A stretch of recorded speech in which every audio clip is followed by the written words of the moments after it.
In the previous episode, we revisited funding adequacy. We discovered something important. The ratio itself was never the problem. The denominator was. Because every funding adequacy ratio depends on a funding target, and every funding target depends on assumptions about the future. That raises an obvious question. Where do those targets actually come from?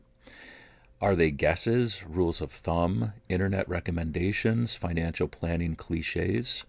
Or is there a systematic way to determine them?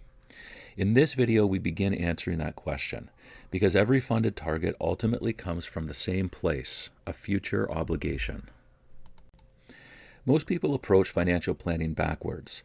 They begin with a number, $1 million for retirement, $50,000 for education, $20,000 for the vehicle replacement fund, 6 months of expenses in an emergency reserve. But where did those numbers come from? Usually they came from a rule, a blog, a podcast, a financial influencer, a generalized recommendation.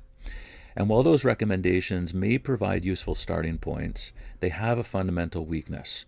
Your future is not average. Your goals are not average. Your obligations are not average, which means your funding targets cannot be average either.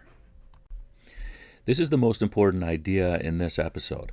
Funding targets are not inputs. Funding targets are outputs. Future obligations are inputs. The process works like this. First, identify the future obligation. Second, identify the variables that drive that obligation. Third, estimate the future cost. Fourth, determine the required capital. The target emerges from the process. It is not guessed, it is modeled.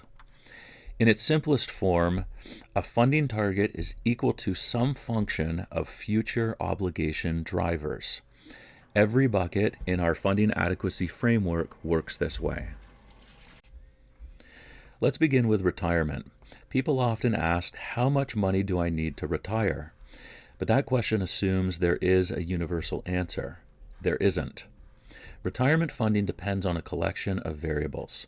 Retirement age, expected lifespan, lifestyle expectations, healthcare costs, inflation, government pensions, private pensions, investment returns, withdrawal assumptions.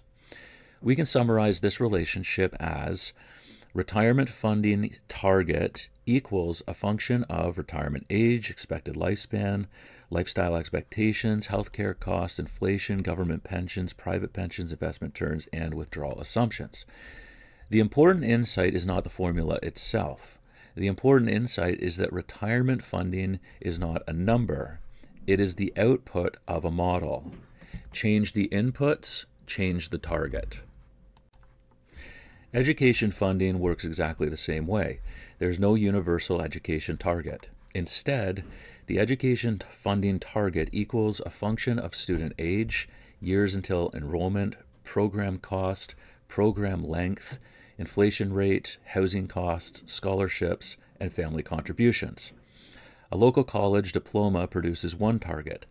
A 4-year university degree produces another. A medical degree produces another. The future obligation determines the required capital. The required capital becomes the funding target. Vehicle replacement reserves are no different. A household replacing vehicles every 5 years requires a different funding target than a household replacing vehicles every 15 years. Luxury vehicles create different targets than economy vehicles. Financing assumptions create different targets than cash purchases. We can summarize this relationship as the vehicle funding target is equal to a function of current vehicle age, replacement cycle, vehicle type, inflation, expected resale value, and financing assumptions. Again, the target emerges from assumptions about the future. Home ownership creates future obligations. Roofs wear out, furnaces fail, windows require replacement, driveways deteriorate, appliances eventually die.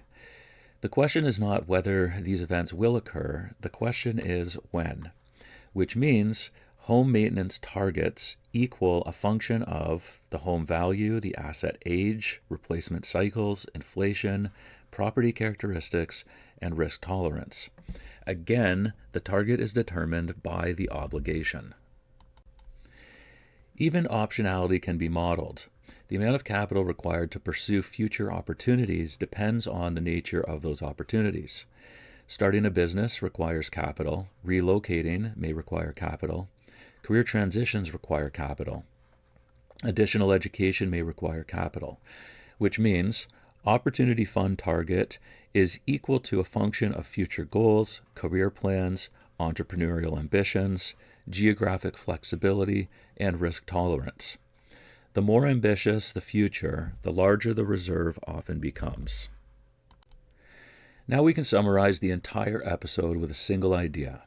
Retirement is a function, education is a function, vehicle replacement is a function, home maintenance is a function, opportunity reserves are a function.